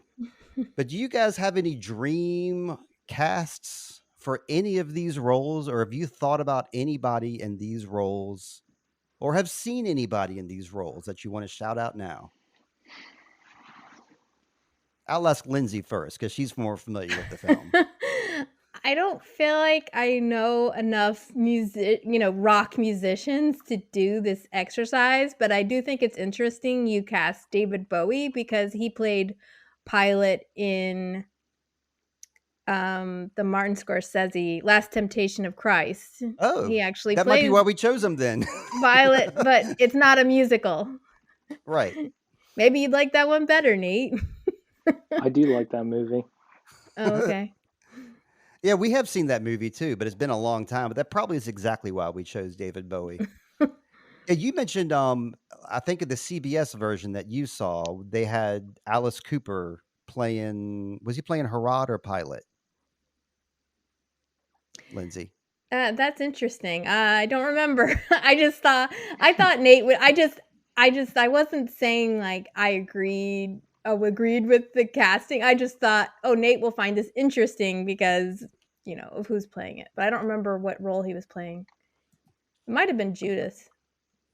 No, I saw that rendition, and he just had one song. I'm pretty sure he was Pilate, because I think there was somebody that was overly silly as Herod. Oh, it was King Herod. It was King Herod. Oh, he did play Herod. Mm-hmm.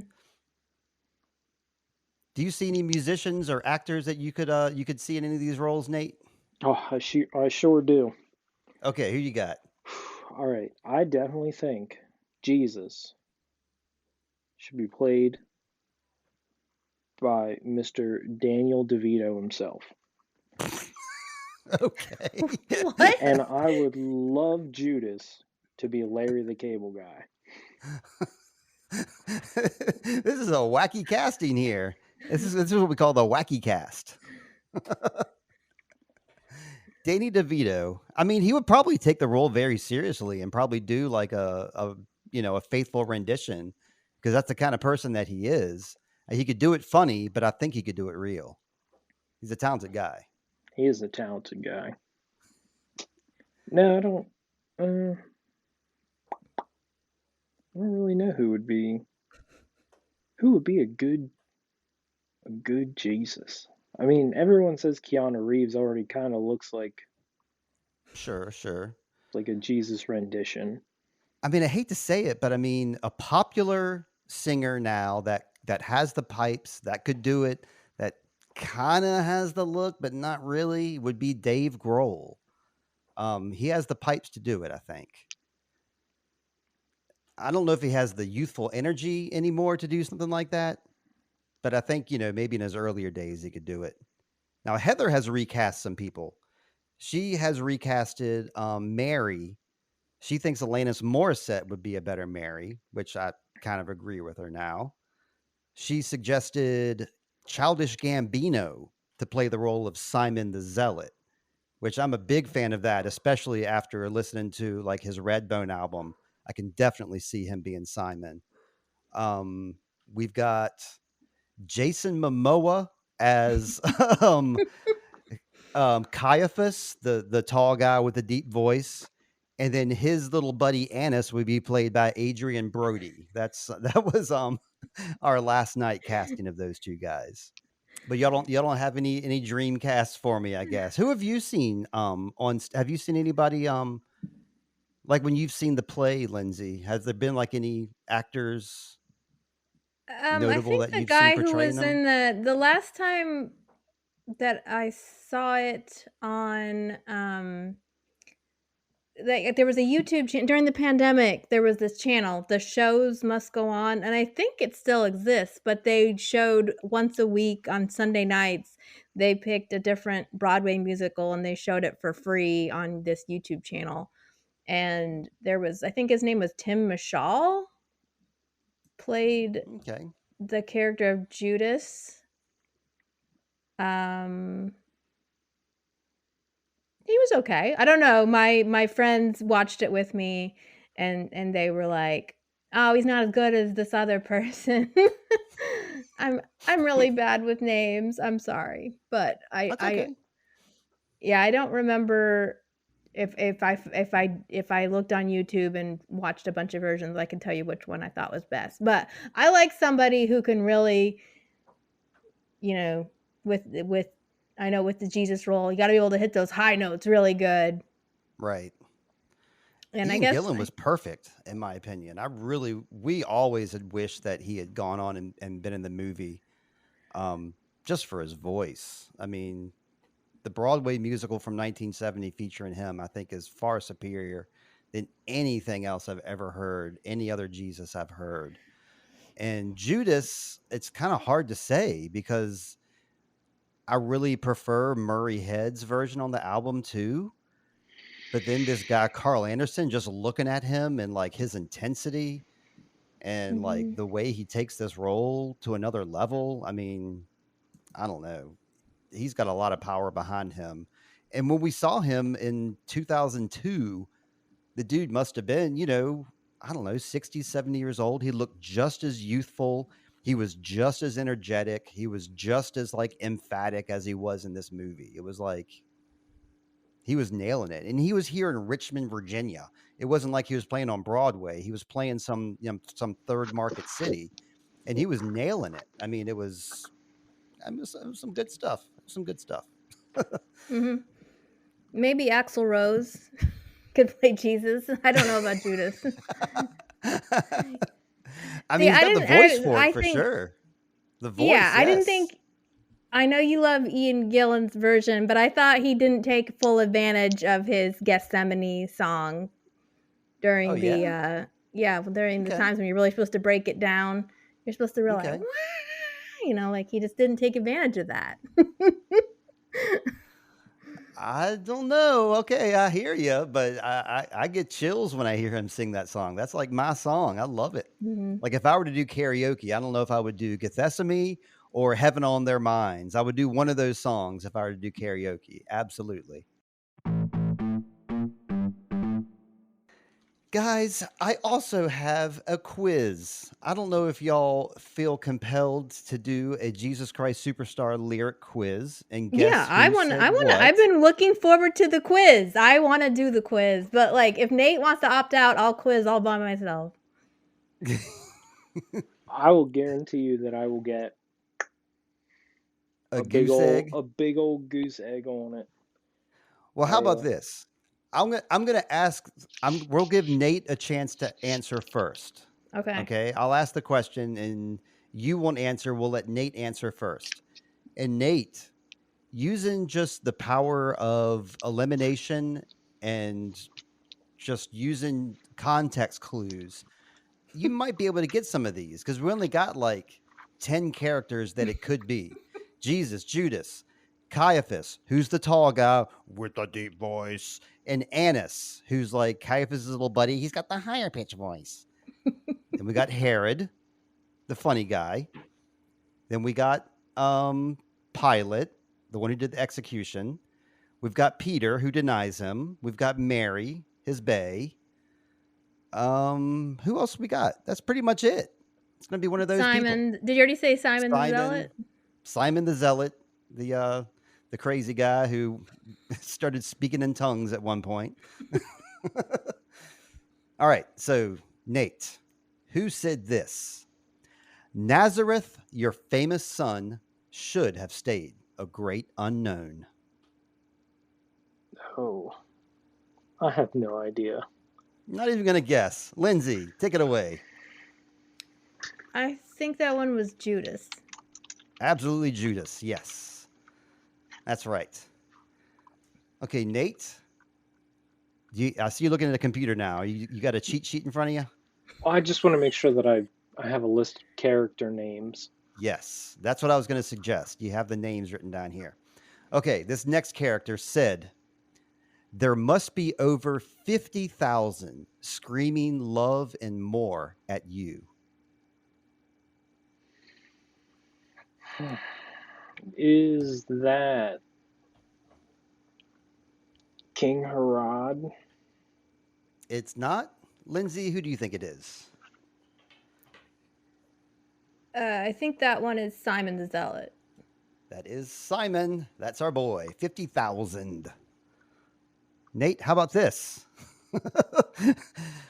One thing I'll say for him, Jesus is cool. Jesus is cool. Okay. Is that Annas? Anus? I don't know. How do you say it? Heather made that same joke. This is how much I'm into this movie. Heather made that exact same joke. She said something, something, something, anus. And I, with no humor, turned to her and said, it's pronounced anus. And then I continued watching the movie. No humor. And she was like, I was making a joke, right? And I was like, no, I did not. There's no joking right now. We're watching Jesus Christ Superstar. It was not anus, Nate. Who do you think it is, Lindsay? One thing I'll say for him, Jesus is cool. Yeah, that's Caiaphas. Right. It's Caiaphas. That's the guy who I want to sing like all the time if I could. I'm not. I'm an anus. I have a high-pitched voice. All right, Nate, try this one out. His half-witted fans would get out of control.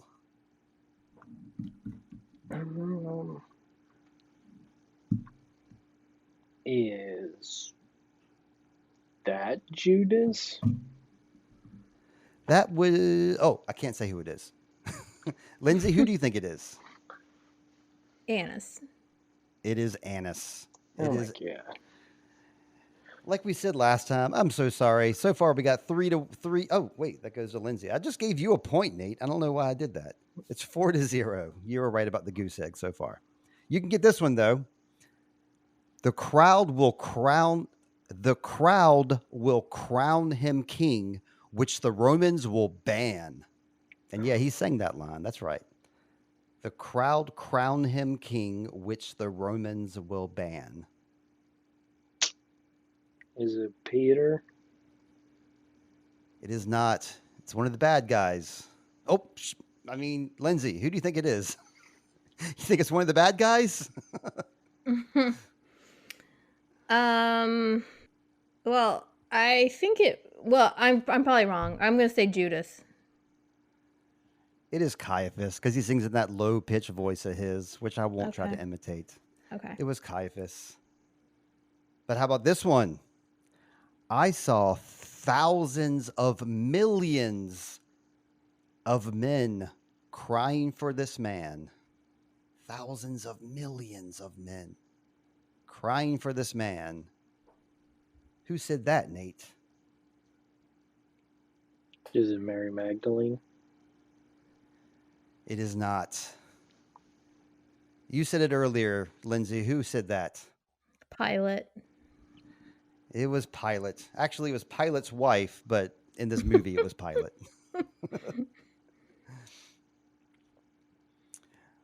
Okay. In the past few days, when I've seen myself, I seem like someone else. Yo. It's a 50-50. Yep. Roll the dice. Is it Jesus? It's not. Oh. If you had only sang along with these songs, Nate. Mary Magdalene. It was Mary. I want to sing these lines. That's why I was saying it's really hard, like not to. It's hard to just say them, but I will anyway. Okay, next one. Try singing one. Try singing one for Nate. Okay. Let's see. How does this one go? Prove to me that you're divine. Change my water into wine. That's King Herod. That is King Herod. The singing works, Lindsay. Maybe that's what we got to do. Oh, Heather, don't listen anymore because I'm going to sing.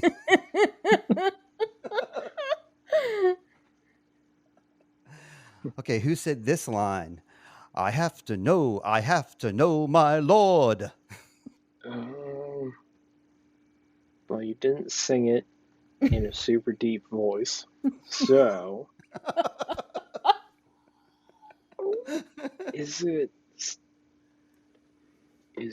Simon? It is not. Lindsay, do you recognize that one? It's Jesus. It is Jesus himself, the man himself. Okay. Next line, I'll sing it too. I only ask what I'd ask any superstar. Whoops.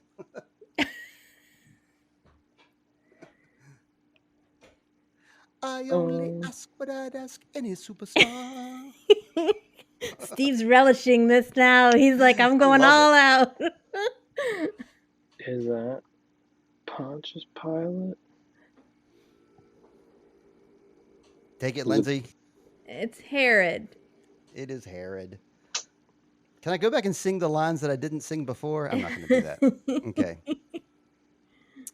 Okay, next one. I got to sing this. Annas, you are a friend, a worldly man and wise.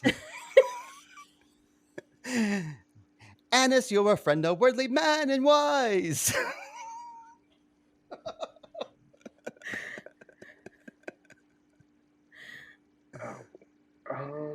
There's a name in the song. There's a name in that lyric.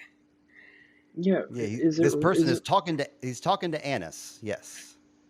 Oh, I've been misled. So it is Caiaphas. You just chose not to do the voice. No, that's Judas. Judas calls them both his friend. Oh, I'm sorry, Lindsay. Damn it. I forgot to let you have it. I would have gotten it wrong. Oh. Yeah, that's Judas when he says, Annas, you are a friend, a worldly man is wise. Caiaphas, my friend, I know you sympathize. That's that part anyway. All right, next one. While you live, your troubles are many, my poor Jerusalem. Is that Mary Magdalene? I'll give you a chance to steal this time, Lindsay. It's Jesus. It is Jesus. Oh. The whole movie is a song. How can you differentiate between any of them? They're all the same. Well, there's different people singing them. That's like one thing. This movie is the equivalent of slamming all of the Sun songs together. You would never know what's the difference. It's just literally one, like the whole time. Well, Nate's mad because he's losing the quiz, but let's. I got 3 more here, and we can get them going here. I'm just assuming that's why you're mad, Nate, because of the quiz and because you had to watch this movie. All right. Okay. Got 3 more here. Okay. But what is truth? Is truth a changing law?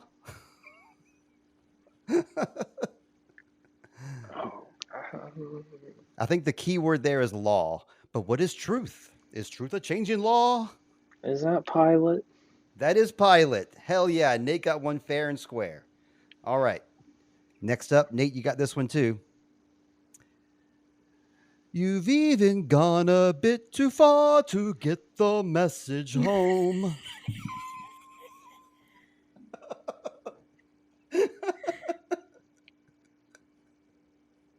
I'm gonna redo Steve's thing. Okay, do it. You've even gone a bit too far to get your message home. Nate left. He didn't like it at all. No, hold on. No, he's still Can there. you hear me? Yeah, Can you we hear hear me? you. Yeah. We can Hold hear on. you. Sorry, we're having in a an dark issue right room. now. Yes. He's upset that he's losing the game and sitting in a dark room to cry about it. But wait, I think he's going to get it fixed. He's here. He's here. He's back. Is it Jesus? Nope. Well, I think Lindsay knows because she sang it. Yeah. Who was that, Lindsay? Mm-hmm. Well, it's actually it's Mary Magdalene and Peter. They're both in that song, and I think they both sing it at different times. I was going for Peter's verse, but yeah, I'll accept both. Sure, why not? Okay, Nate, you got to get this last one.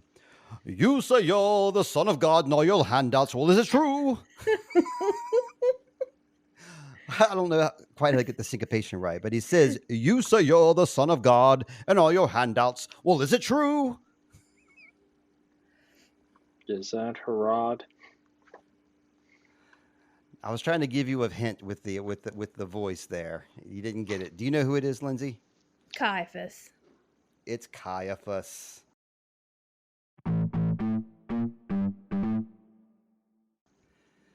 Well, that was my Jesus Christ quote quiz. And Nate, I was really sure that you had watched this movie like 10 times by the time we talked and you would have known all the words by heart by now. It didn't happen though. Here, Steve, I'm gonna ask you one quote and see if you can identify who says it. And I'm not gonna sing it because that would help you too much. Okay. What do you mean by that? That's not an answer. What? That's Pontius Pilate. Yes. Good job, Steve.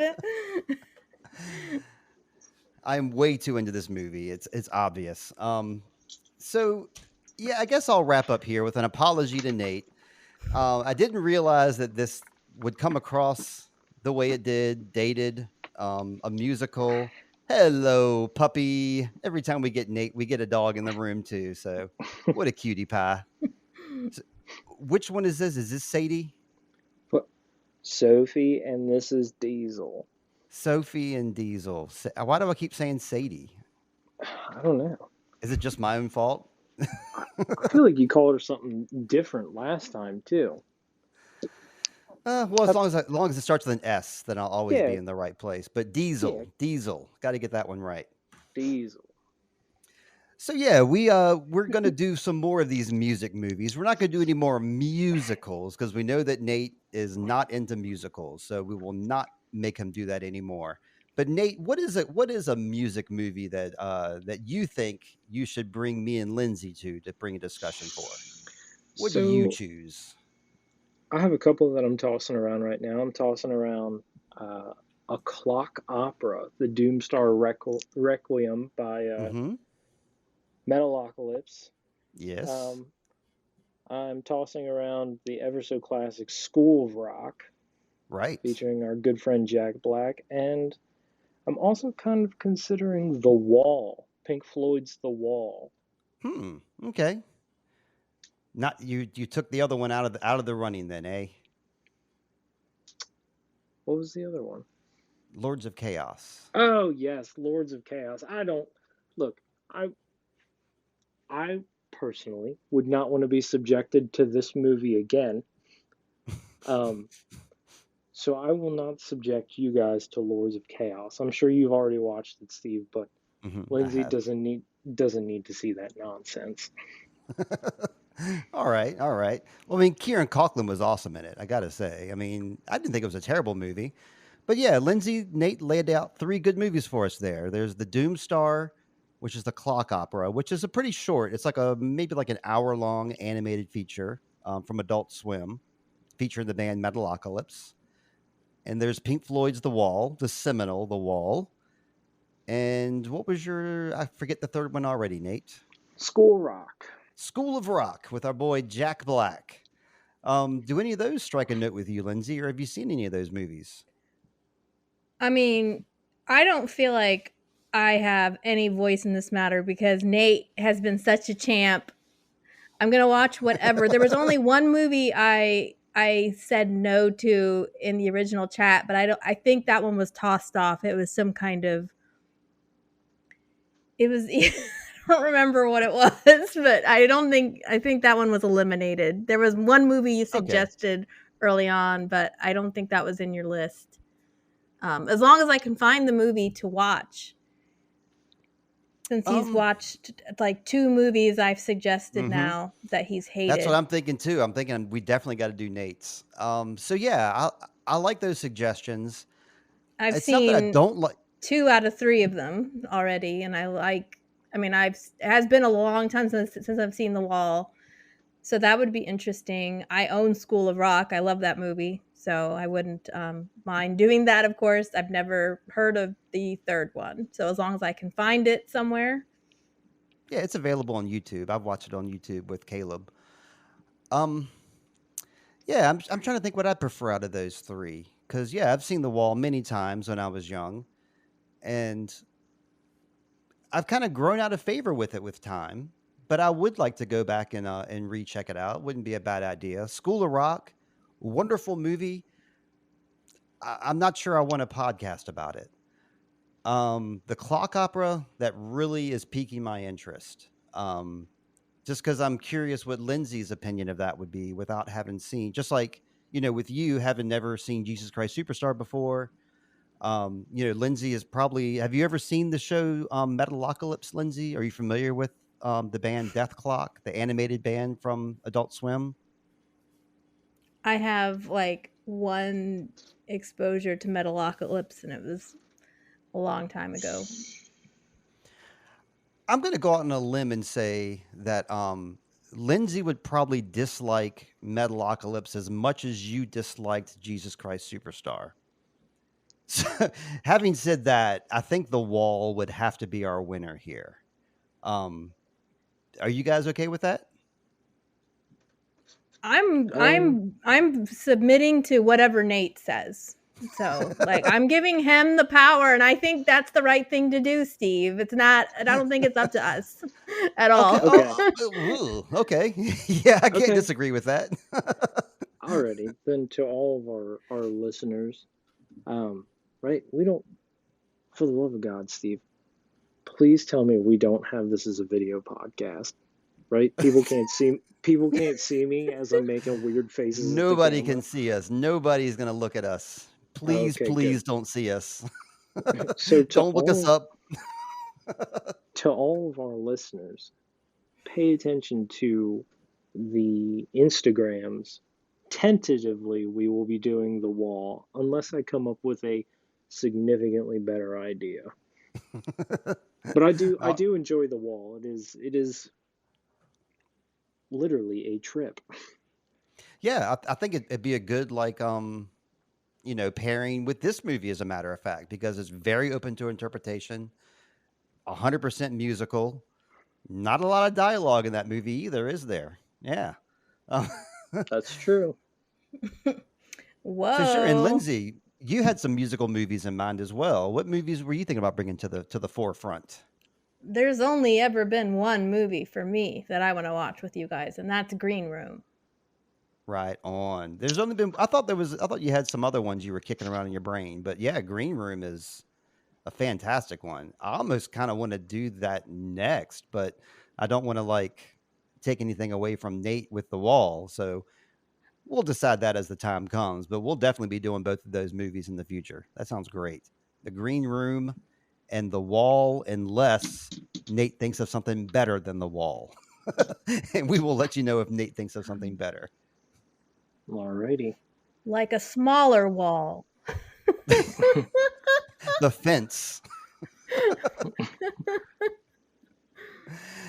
Yeah, I feel like I had a lot more I wanted to say about this movie that just didn't come up in conversation. So who knows? I might have another guest on to do this movie again later, because I really love this movie a lot. Like I said, 5 out of 5 stars all the way, even though it's a very, very flawed film. But honestly, thank you very much for doing this. And Lindsey and I both send you our deepest regrets and apologies, Nate. We still want to be your friend, and I hope that you will still be our friend too. I'm still your friend, and I'm sorry for being a bit of a sourpuss about it. No, it's fine. I mean, I wanted your honest opinion. I didn't want you to come on here and lie and just be like, sure, Steve and Lindsay, I loved it. Now on to y'all. But Lindsay, thank you for your enthusiasm too. I'm glad you, I think it was you that gave me the idea for this movie inadvertently, because we were talking about musical movies. You dropped a Jesus Christ Superstar quote in our comment thread. I picked it up immediately, and then I was like, oh my God, that is a musical movie. It's my favorite movie of all time. It's like, yes, we should definitely do. It's not my favorite movie of all time. I should take that back. It's my favorite musical of all time. That is a true statement. Thank you very much, both of you guys, for doing this with me. Thank you for having no problem. Me. Yeah, I think you're right. Originally, you had picked a completely different movie, but as soon as I mentioned Jesus Christ Superstar, that's all you could think about. I started singing the songs in my head immediately. I mean, guys, y'all don't know. Like, before we had like phones and iPods and things like that, it was this cassette tape that got me through many, many road trips. Cause like this is like the album I can listen to no matter what kind of mood I'm in, no matter what state or whatever. And I will start singing along to it and forget all my worries. I mean, this is it for me. So I think I've already kissed this movie's butt enough for this past 2 hours. I've been loving it. Nate, I want to give you a chance for some plugs before we leave here. I know you've been working on some music with Voidmaster. You got anything going on? Any news for us? Nothing particularly new. Just please follow at void.master on Instagram. Check out, we're on all the streaming services, and our Bandcamp, which is linked in our Instagram. And just keep an eye out. We are about ready to get things rocking and rolling. So you will be probably getting a single from us sometime probably around March, which seems not so far away. It is not so far away. This year is going fast. They say this is the fastest year on record so far. That's what the news told me. So how about, but yeah, we're looking for. Okay. But yes, we'll be looking for a new Voidmaster record. Absolutely. I've been looking forward to it because I've been listening to the same 2 or 3 Voidmaster albums for a long time now, and I'm ready for a new one. Lindsay, how about your... Oh, it's coming. Lindsay, done. Over there at One of My Stories. Anything you got going on that you want to plug this week? No, I don't. I'm sort of in a dead zone. We're still transitioning out of Oscar season, and I have a review I should have published a week ago. It still hasn't been done yet, so I don't have anything to plug today, unfortunately. Oh, that's okay. I'm sure that review might be out by the time somebody hears this. Who knows? Thank you very much for listening to Jesus Christ Superstar with us, you guys. We'll be back with some more movies, as we mentioned earlier, and I think coming up next week is going to be my Chicago music episode with James and Corwin, so please stay tuned to Sweet Child of Chime and check that out. Lost my voice at the very end there. I hope everybody always finds water and shade and shoes out there. Nate and Lindsay, appreciate you guys very much. Always find water, shade, and shoes, and good evening to you. Bye. See ya. See ya.